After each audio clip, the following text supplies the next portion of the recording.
ሰላም ጤና ይስጥልን ክቡራትና ክቡራን ተመልካቾቻችን ከናሁ ቴሌቪዥን ለዕለተ ረቡዕ ምሽት ሚያዝያ 15 2017 ዓ.ም ከሀገር ቤትና ከባህር ማዶ የተሰናዱ ስፖርታዊ ዜናዎቻችንን ከአሁን ሰዓት ጀምሮ ወደ እናንተ እናደርሳለን።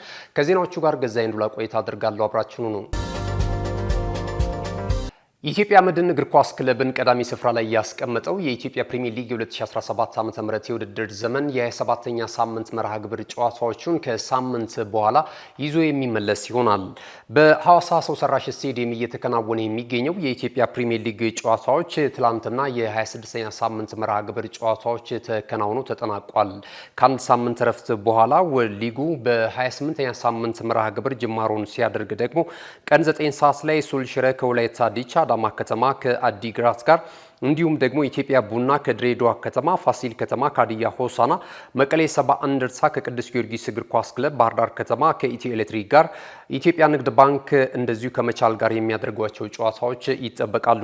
በኢትዮጵያ ፕሪሚየር ሊግ የደረጃ ሰንጠረዡን መሪነት ስፍራ ላይ ኢትዮጵያ መድን በ51 ነጥቦች በቀዳሚነት ሲቀመጥ፣ ባህር ዳር ከተማ በ11 ነጥቦች አንሶ በ40 ነጥብ ሁለተኛ ደረጃ ላይ ተቀምጧል። ኢትዮጵያ ቡና፣ መቻልና ሀዲያ ሆሳዕና ተከታዩን ደረጃ ይዘውታል። የኢትዮጵያ ፕሪሚየር ሊግን የከፍተኛ ጎል አስቆጣሪነትን ትራክ ሀሊ ሱሌማን ከሐዋሳ ከተማ በ12 ግቦች በቀዳሚነት ሲመራ፣ ሐመድ ሁሴን ከአርባ ምንጭ ከተማ፣ ሽመልስ በቀለ ከመቻል እንዲሁም መሐመድ አበራ ከኢትዮጵያ መድን እኩል 10 ግቦችን ከመረብ በማሳረፍ ሁለተኛ ደረጃ ላይ ተቀምጠዋል። ወደ ሌላኛው የሀገር ቤት ስፖርታዊ ዜናችን ስናልፍ የኢትዮጵያ ሴቶች ፕሪሚየር ሊግ እናገኛለን። የኢትዮጵያ ሴቶች ፕሪሚየር ሊግ የ23ኛ ሳምንት መርሃ ግብር ጨዋታዎች ከትላንት ጀምሮ በመከናወን ላይ ይገኛሉ። ቦሌ ክፍለ ከተማ ከባህር ዳር ከተማ ጋር ያደረጉት ጨዋታ በቦሌ ክፍለ ከተማ 3-0 አሸናፊነት ፍጻሜውን አግኝቷል። በዚህ እንቅስቃሴ ላይ ለቦሌ ክፍለ ከተማ የአሸናፊነቱን ሶስቱን ግቦች ዳሌ ሰው አገኝ 33ኛውና 59ኛው ደቂቃ ላይ ሁለት ግቦችን ከመረብ ማሳረፍ ስትችል፣ ጤና የሌታሙ ደግሞ 92ኛው ደቂቃ ላይ ሌላኛውን ቦሌ ክፍለ ከተማ የማሸነፊያ ግቦችን ከመረብ ማሳረፍ ችላለች። ሌላኛው ጨዋታ የተከናወነው በሐዋሳ ከተማና በመቻል መካከል ሲሆን ሐዋሳ ከተማ ጨዋታውን 2-1 በሆነ ውጤት በማሸነፍ የሁለተኝነት ደረጃውን አጠናክሮ የቀጠለበትን ውጤት ማስመዝገብ ችሏል። በዚህ እንቅስቃሴ ላይ ላይቆቹ የአሸናፊነቱን ግቦች ቅድስት ቴቃ 9ኛው ደቂቃ ላይ፣ ሙሽ ዳንኤል 75ኛው ደቂቃ ላይ ሌላኛውን ግብ ከመረብ ማሳረፍ ችላለች።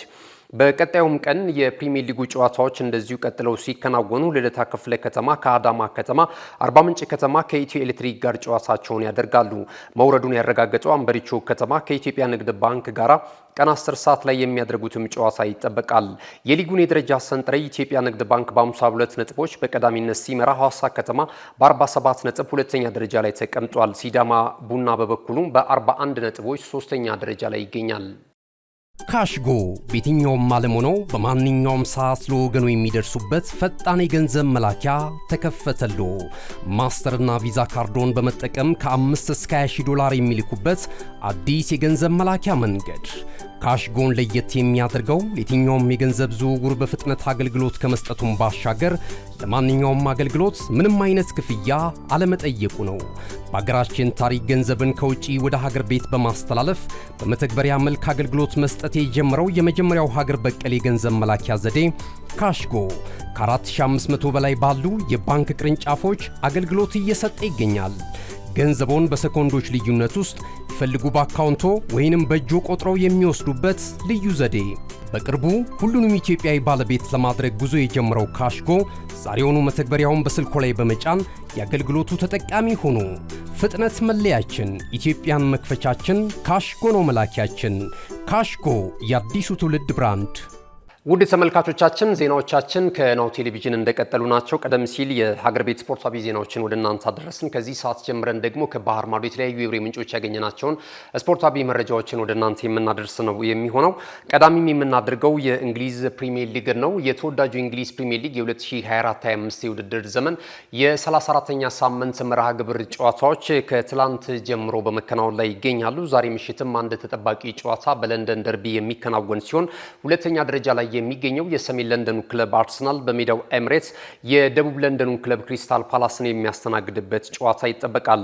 66 ነጥቦችን ይዘው ሁለተኛ ደረጃ ላይ የሚገኙት መድፈኞቹ የዛሬውን ጨዋታ ድል በማድረግ በአሸናፊነታቸው ለመቀጠል እንደዚሁ ከፍተኛ ከፍተኛ ጥረት ያደርጋሉ ተብሎ ይጠበቃል። ያለፉትን 5 ጨዋታዎች የሁለቱም ቡድኖች ግንኙነት ስንመለከት መድፈኞቹ የበላይነት ያስመዘገቡ ሲሆን 5 ጨዋታዎችንም በተከታታይ በማሸነፍ እየመሩ ይገኛሉ። የዛሬው ተጋጣሚው ክለብ ክሪስታል ፓላስ 12ኛ ደረጃ ላይ የሚገኝ ሲሆን በውድድር ዓመቱም 44 ነጥቦችን ሰብስቧል። አርሰናል 66 ነጥቦችን ይዞ ሁለተኛ ደረጃ ላይ የሚገኝ ሲሆን በተለይ በዛሬው ጨዋታ ላይ ምናልባት የሚሸነፍ ከሆነ የሊጉን ቀጣይ መርሃ ግብር ጨዋታውን ሳያደርግ የመርሲሳይዱ ክለብ የ2024-25 የውድድር ዘመን የሊጉ የዋንጫ ባለክብር መሆኑን ከወዲሁ የሚያረጋግጥም ይሆናል። ይህ እንዳይሆንባቸው መድፈኞቹ በዛሬው ጨዋታ ላይ ትልቅ ትኩረት ሰጥተው ጨዋታውን ለማሸነፍ ወደ ሜዳ እንደሚገቡም ተገልጿል። በሳምንቱ መጨረሻ ቀናት ኢፕስዊች ታውንን የገጠሙት አርሰናሎች 4-0 በሆነ ውጤት በማሸነፍ በጥሩ ተነሳሽነት ላይ እንደሚገኙ የተገለጸ ሲሆን ይህንንም ጨዋታ ለማሸነፍ ወደ ሜዳ እንደሚገቡ እየተነገረ ይገኛል። የሊጉን የደረጃ ሰንጠረዥ አሁን ላይ ሊቨርፑል በ79 ነጥቦች በመሰብሰብ በቀዳሚነት እየመራ ሲገኝ አርሰናል 66 ነጥቦችን ይዞ ሁለተኛ ደረጃ ላይ ተቀምጧል። ትላንት ምሽት በሜዳው ኢትሃድ አስተን ቪላን አስተናግዶ ማሸነፍ የቻለው ማንቸስተር ሲቲ በ61 ነጥቦች ሶስተኛ ደረጃ ላይ ተቀምጧል። ኖቲንግሃም ፎረስት፣ ኒውካስል ዩናይትድ እና ቼልሲ ተከታዩን ደረጃ ይዘውታል።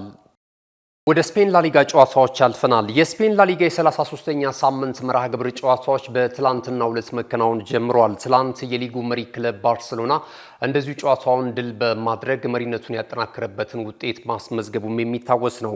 የመርሃ ግብሩ ቀጣይ ጨዋታዎች ዛሬ ምሽትም ቀጥለው ሲከናወኑ ሴልታ ቪጎ ከቪላሪያል፣ አትሌቲክ ቢልባኦ ከላስ ፓልማስ ምሽት 2 ሰዓት ላይ በኩል ተመሳሳይ ጊዜ ጨዋታቸውን የሚያደርጉ ይሆናል።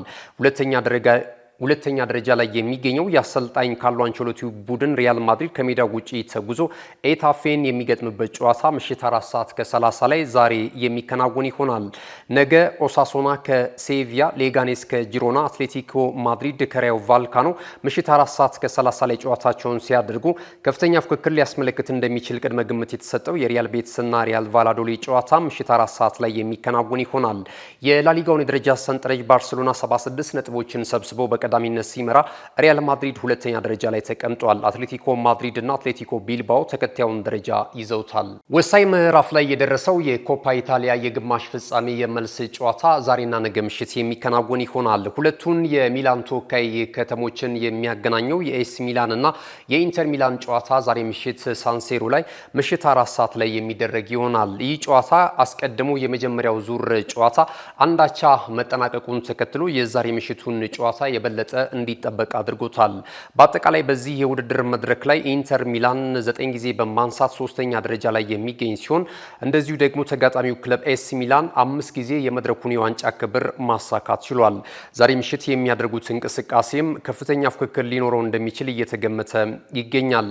በተለይ ደግሞ የሁለቱ ቡድኖች ጨዋታ የመጀመሪያው ዙር አንዳቻ መጠናቀቁን ተከትሎ በዛሬ ምሽቱ ጨዋታ ላይ ሁለቱም የማሸነፍ 50% ንጽጻሬ ይዘው ወደ ሜዳ የሚገቡ ይሆናል።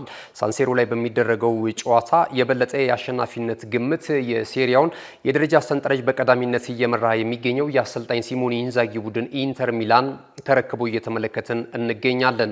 ነገ የግማሽ ፍጻሜው ሌላኛው የመልስ ጨዋታ ሲከናወን በቦሎኛና በኢምፖሊ መካከል ይከናወናል። አስቀድሞ ቦሎኛ 3-0 በሆነ ውጤት ጨዋታውን በማሸነፍ ፋይናሊስት ለመሆን ከጫፍ የደረሰበትን ውጤት ማስመዝገቡም የሚታወስ ነው። የዚህ የኮፓ ኢታሊያ የውድድር መድረክ የፍጻሜም ጨዋታ እንደ ፈረንጆቹ አቆጣጠር ሜይ 14 የሚከናወን ይሆናል። በመጨረሻም ከተለያዩ የባህር ማዶ የወሬ ምንጮች ያገኘናቸውን አጫጭር ስፖርታዊ መረጃዎችን ወደ እናንተ እናደርሳለን። ተከታትለን እንመለስ። የሰሜን ለንደኑ ክለብ አርሰናል የአማካኝ ስፍራ ተጫዋች ጆርጊኒዮ በቀጣዩ የውድድር ዘመን በሌላ ክለብ ማሊያ ሲጫወት ልናየው እንደምንችል በመውጣት ላይ የሚገኙ መረጃዎች ያመለክታሉ። እንደ መረጃዎቹ ዘገባ ከሆነ በውድድር ዓመቱ መጨረሻ ከመድፈኞቹ ጋር ከሚለያዩ ተጫዋቾች መካከል አንዱ ይህ ጣሊያናዊ የመሃል ሜዳ ስፍራ ተጫዋች መሆኑ አይቀሬ ነው በማለት በማስነበብ ላይ ይገኛሉ። በተደጋጋሚ ከሳውዲ ፕሮሊግ ተሳታፊ ክለቦች ጋር ስሙ በስፋት እየተነሳ የሚገኘው ጆርጊኒዮ አሁን ላይ ከወጣት እስከ አንጋፋ ተጫዋቾች ድረስ ጥሪት ለመሰብሰብ በማሰብ ቀዳሚ ምርጫቸው ወደሚያደርጉት የሳውዲ ፕሮ ሊግ በ33 ዓመቱ ሊያመራ እንደሚችል ተዘግቧል። የፊታችን ቅዳሜ ምሽት ሁለቱን የዓለማችንን ታላላቅ የምንጊዜም የሜዳ ላይ ባላንጣዎች ፍጥጫን የትኛው ዳኛ በመሃል ዳኝነት እንደሚመሩ ታውቋል። ግና ከወዲሁ ብዙ እየተባለለት የሚገኘውን የሪያል ማድሪድና የባርሴሎናን የስፔን ኮፓ ዴላሬ የፍጻሜን የዋንጫ ጨዋታ የ39 ዓመቱ ዳኛ ሪካርዶ ቡርጎስ በመሃል ዳኝነት እንደሚመሩት ይፋ ተደርጓል። ተጠባቂውን የሁለቱም ቡድኖች የፍጻሜ ዋንጫ ጨዋታ የፊታችን ዕለተ ቅዳሜ ምሽት 5 ሰዓት ላይ በስታዲዮ ዴ ላራ ካሮኛ የሚከናወን ይሆናል። የስፔኑ ክለብ ሪያል ማድሪድ የተከላካዩን አንቶኒ ሩዲገርን የውል ኮንትራት ለማደስ ስለመቃረቡ የተለያዩ የወሬ ምንጮች በመዘገብ ላይ ናቸው። አሁን ላይ ጀርመናዊ ተጫዋችን የግላቸው ለማድረግ በርከት ያሉ ክለቦች ፍላጎታቸውን ቢያሳዩም ክለቡ ግን ቢያንስ ለተጨማሪ 2 የውድድር ዓመታት የውል ኮንትራቱን ለማደስ ዝግጁ ነው ተብሏል። ሩዲገር በቀጣይ በሎስ ብላንኮቹ ቤት ቆይታውም የደሞዝ ጭማሪ እንደሚደረግለትም ተነግሯል። ወሳኙ የመድፈኞቹ የፊት መስመር ተጫዋች ቡካዮ ሳካ በዛሬው ምሽት ጨዋታ ላይ የመሰለፍ ዕድል ሊኖረው እንደሚችል የቡድኑ አሰልጣኝ ሚካኤል አርቴታ ማረጋገጫ ሰጥቷል። ከሰሞኑ ጉዳት ላይ ነው በሚል በበርካታ የክለቡ ደጋፊዎች ዘንድ መደናገጥን ፈጥሮ የነበረው የተጫዋቹ ሁኔታ አሁን ላይ የጉዳቱ መጠን ያን ያህል አሳሳቢ ያለመሆኑን የገለጸው አርቴታ በመልካም ጤንነት ላይ ይገኛል።